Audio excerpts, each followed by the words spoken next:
Hi to all, welcome to my channel. सभी को good evening.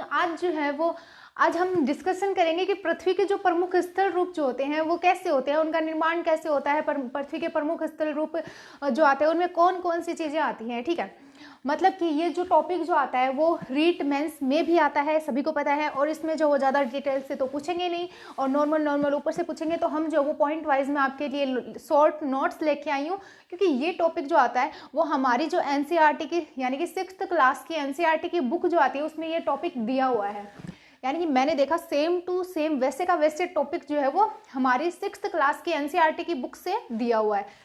ये था पृथ्वी के प्रमुख स्थल रूप टॉपिक, जिस पे हम जो है वो आज डिस्कशन करेंगे। तो सबसे पहले हम देखते हैं कि पृथ्वी के प्रमुख स्थल रूप में जो इसका निर्माण कैसे होता है, यानी कि पृथ्वी के प्रमुख स्थल रूप जो आते हैं उनमें इनका निर्माण कैसे हुआ था। तो जो एनसीईआरटी जो आती है उसमें बहुत ज़्यादा भूमिका दी होती है, यानी कि बहुत ज़्यादा जो वो डिटेल से दिया होता है कि कहानी बताते हैं कैसे हुआ क्या हुआ, ये सब बातें जो वो बताते हैं। वो सारी बातें हमारे काम की नहीं है। ठीक है, हमारे काम की जो जो चीज़ें हैं वो मैं आपके लिए ये अलग अलग से लेके आई हूँ, यानी कि एनसीईआरटी की बुक से जो वो कैसे नोट्स बनाने हैं, किस प्रकार से टॉपिक को पकड़ना है और किस प्रकार से जो वो पढ़ना है वो भी आप यहाँ से सीख लेना या देख लेना और फिर ऐसे बना लेना। ये मैंने एनसीईआरटी की 6th क्लास की बुक जो आती है उससे बनाए हैं। तो पहले हम देखते हैं पृथ्वी के प्रमुख स्थल रूप भी बोल सकते हैं, स्थल मंडल भी बोल सकते हैं। इनका निर्माण कैसे होता है? तो इनका निर्माण जो होता है वो आंतरिक प्रक्रिया यानी कि इंटरनल फोर्स के द्वारा भी होता है। यानी कि हमारे पृथ्वी जो आती है, हमारा अर्थ जो आता है, उसके नीचे जो होते हैं कुछ आंतरिक बल भी लगते हैं, जिससे कि ज्वालामुखी, भूकंप, इस प्रकार की प्रक्रिया होती है। यह आंतरिक प्रक्रिया होती है। कुछ जो होती है वो बाह्य प्रक्रिया होती है।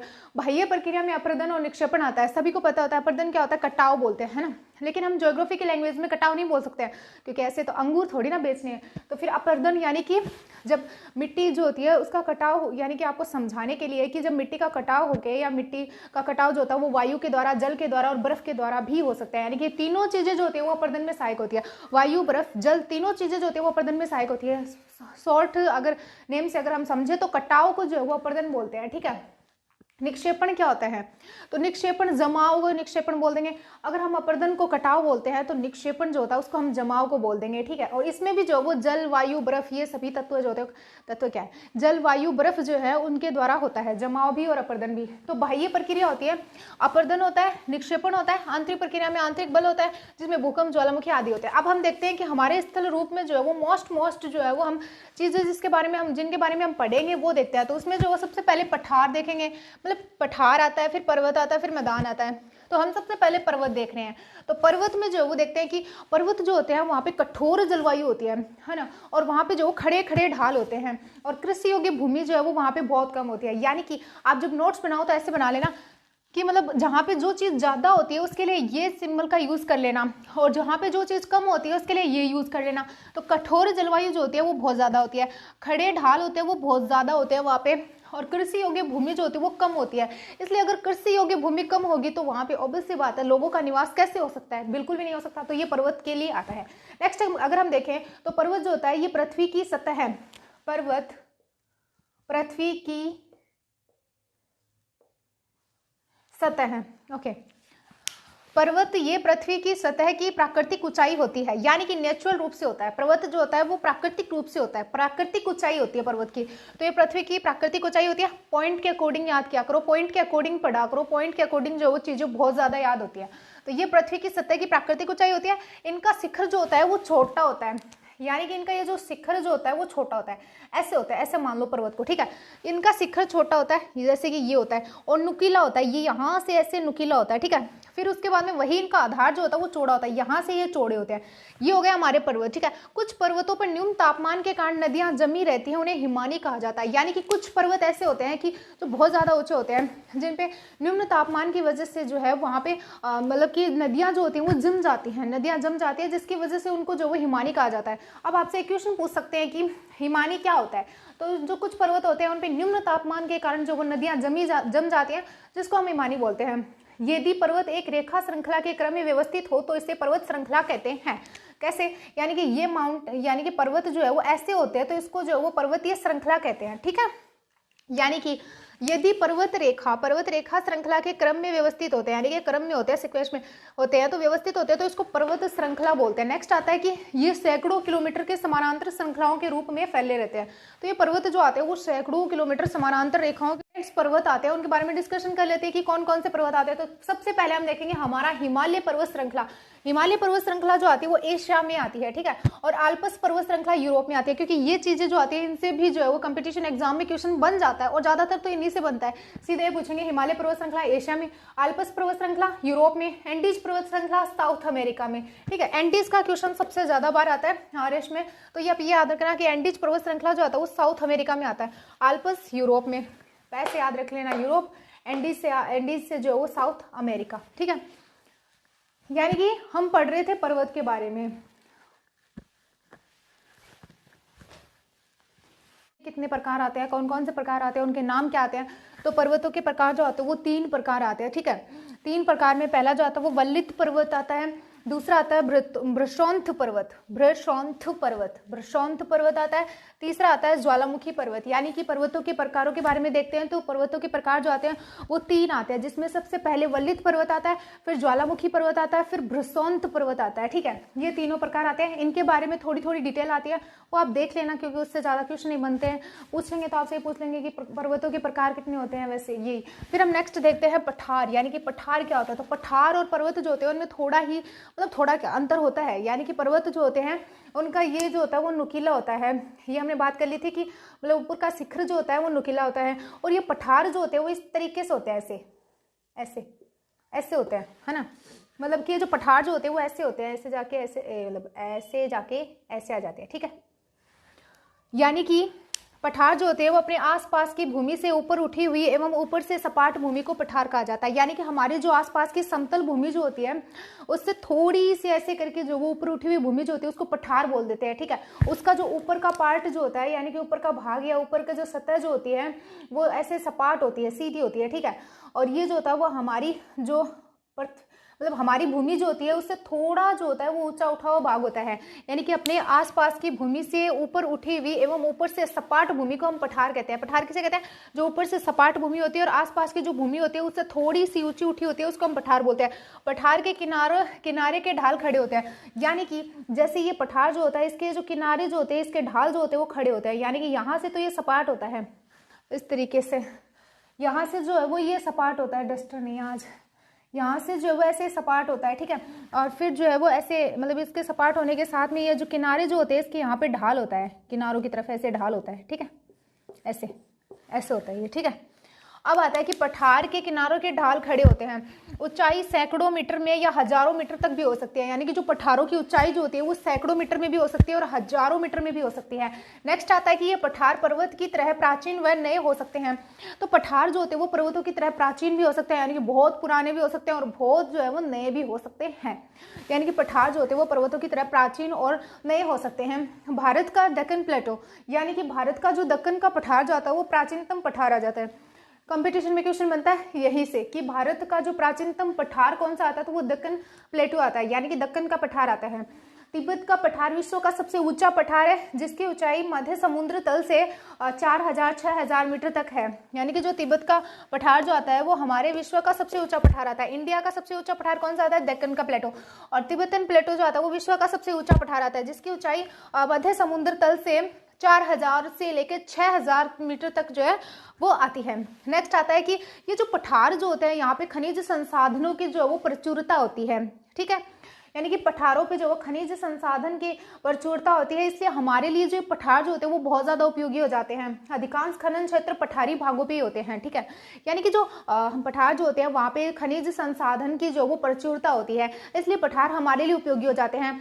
और पठार जो होते हैं यहाँ पे यानी कि खनन क्षेत्र जो आते हैं वो पठारों पर ज़्यादा होते हैं, है ना। मतलब कि खनिज संसाधन पठार उपयोगी होते हैं, पठार उपयोगी होते हैं हमारे लिए, क्योंकि यहाँ पे खनिज संसाधन प्रचुर मात्रा में होते हैं। प्रचुर मात्रा में होते हैं ना, उसके लिए भी आप ये सिंबल यूज कर लिया करो, यानी कि ज्यादा मात्रा में होते हैं।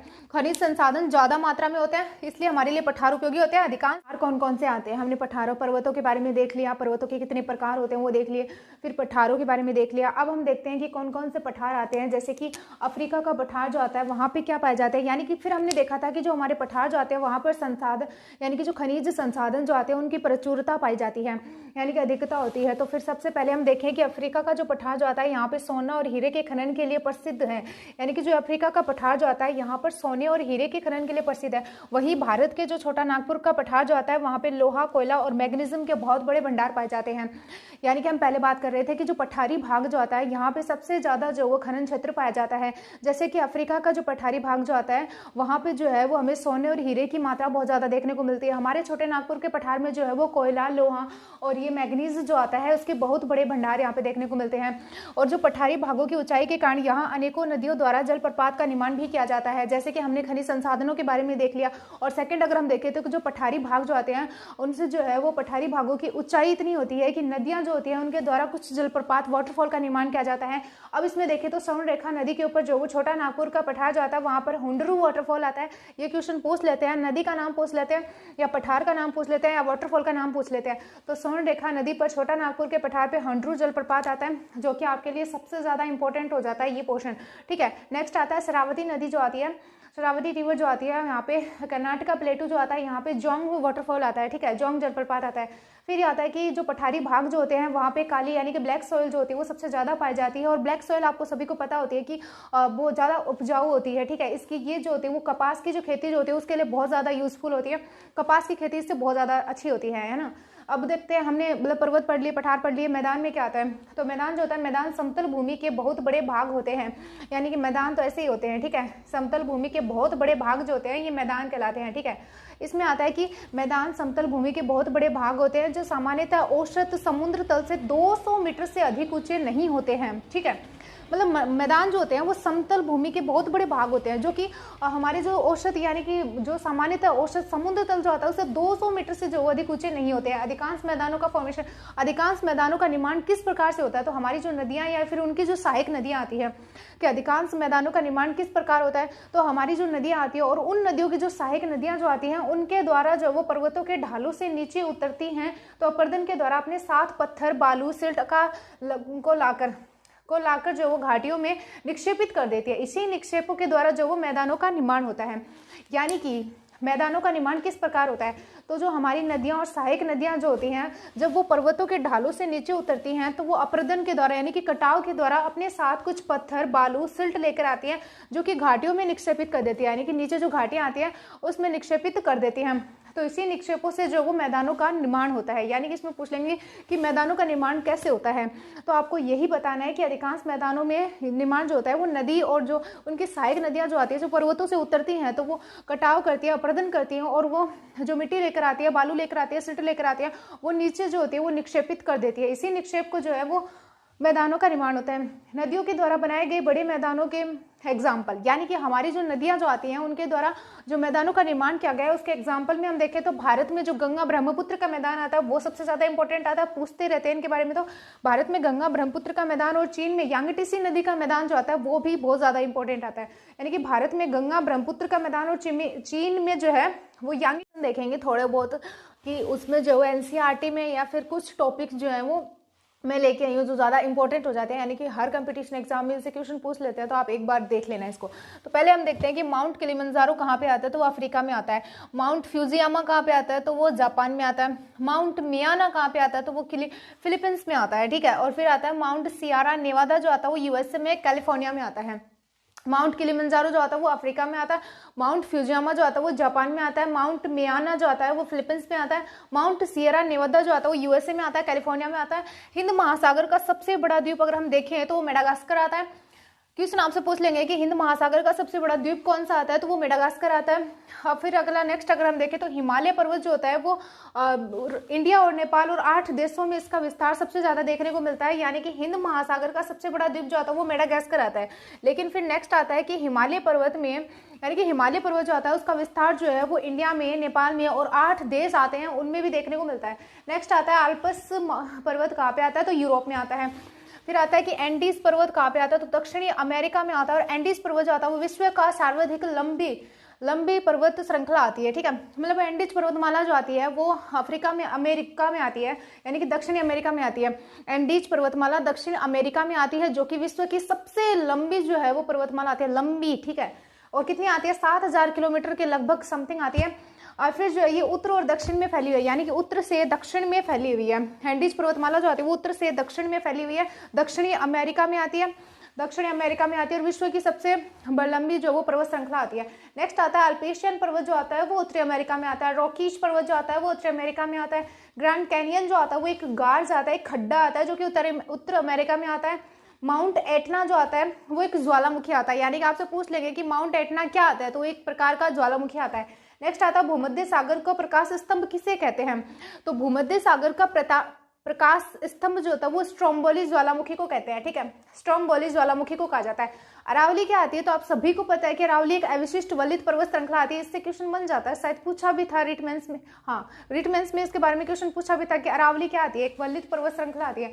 अरावली अवशिष्ट पर्वत आता है, वलित पर्वत श्रृंखला नहीं, मतलब करेक्शन का सॉरी, अरावली जो आती है वो एक अविशिष्ट पर्वत आता है, ठीक है, अविशिष्ट पर्वत आता है। उत्तरी अमेरिका की सबसे ऊंची चोटी जो आती है वो माउंट मैकिन्ले आती है, उत्तरी अमेरिका की सबसे ऊंची चोटी जो आती है वो माउंट मैकिन्ले आती है, लेकिन इसको माउंट डेनाली भी कहा जाता है क्योंकि इसका नाम चेंज कर दिया है, ठीक है।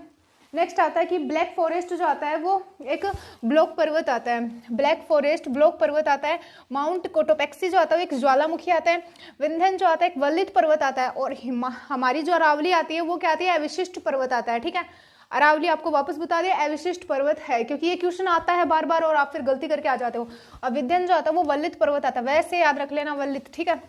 और अरावली में जो ऐसे याद रख लेना अविशिष्ट पर्वत। एब्रो घाटी जो आती है, एब्रो वैली जो आती है वो स्पेन में आती है। ग्रेट डिवाइडिंग रेंज जो आती है वो ऑस्ट्रेलिया में आती है। पो वैली जो आती है वो इटली में आती है। ग्रेट रिफ्ट घाटी जो आती है, ग्रेट रिफ्ट वैली जो आती है वो अफ्रीका में आती है। आल्पस जो आता है वो एक वलित पर्वत आता है, आल्पस, ठीक है। फ्यूजियामा जो आता है वो एक ज्वालामुखी आता है। वस जेस जो आता है वो भ्रूसोंथ आता है, ठीक है, यानी कि वॉस जेस जो आता है वो भ्रूसोंथ आता है। विश्व का सबसे छोटा व बड़ा महाद्वीप कौन सा आता है, ये भी क्वेश्चन पूछ लेते हैं, कोई ज्यादा वो नहीं है। तो विश्व का सबसे छोटा जो आता है वो एशिया महाद्वीप आता है और बड़ा जो आता है वो ऑस्ट्रेलिया महाद्वीप आता है। उत्तरी अमेरिका व दक्षिणी अमेरिका महाद्वीप को जोड़ने वाली स्थल संधि कौन सी आती है, तो वो पनामा स्थल संधि आती है। यानी कि उत्तरी अमेरिका व दक्षिणी अमेरिका महाद्वीपों को जोड़ने वाली जो स्थल संधि जो आती है वो पनामा जल संधि आती है। नेक्स्ट आता है ग्रेट बैरियर रीफ कहाँ आती है, ग्रेट बैरियर रीफ जो आती है वो ऑस्ट्रेलिया में आती है। ग्रेट आर्टिजियन बेसिन कहाँ पे आता है, यानी कि ग्रेट आर्टिजियन बेसिन जो आता है वो ऑस्ट्रेलिया में आता है। ग्रेट आर्टिजियन बेसिन जो होता है वो ऑस्ट्रेलिया में आता है। ये जो सारे क्वेश्चन जो आते हैं वो आपके लिए बहुत ज्यादा इंपॉर्टेंट हो जाते हैं, यानी कि टू द पॉइंट के रूप में जो मैं लेके आई हूँ। आप इनको जो वो रट्टा मार लेना, इतने तो ज्यादा हार्ड है नहीं, तो आप ये इससे जो वो क्वेश्चन बनता है हर एग्जाम में, ठीक है। और वीडियो अच्छा लगा हो तो लाइक शेयर और सब्सक्राइब जरूर कर दें। And thank you and bye.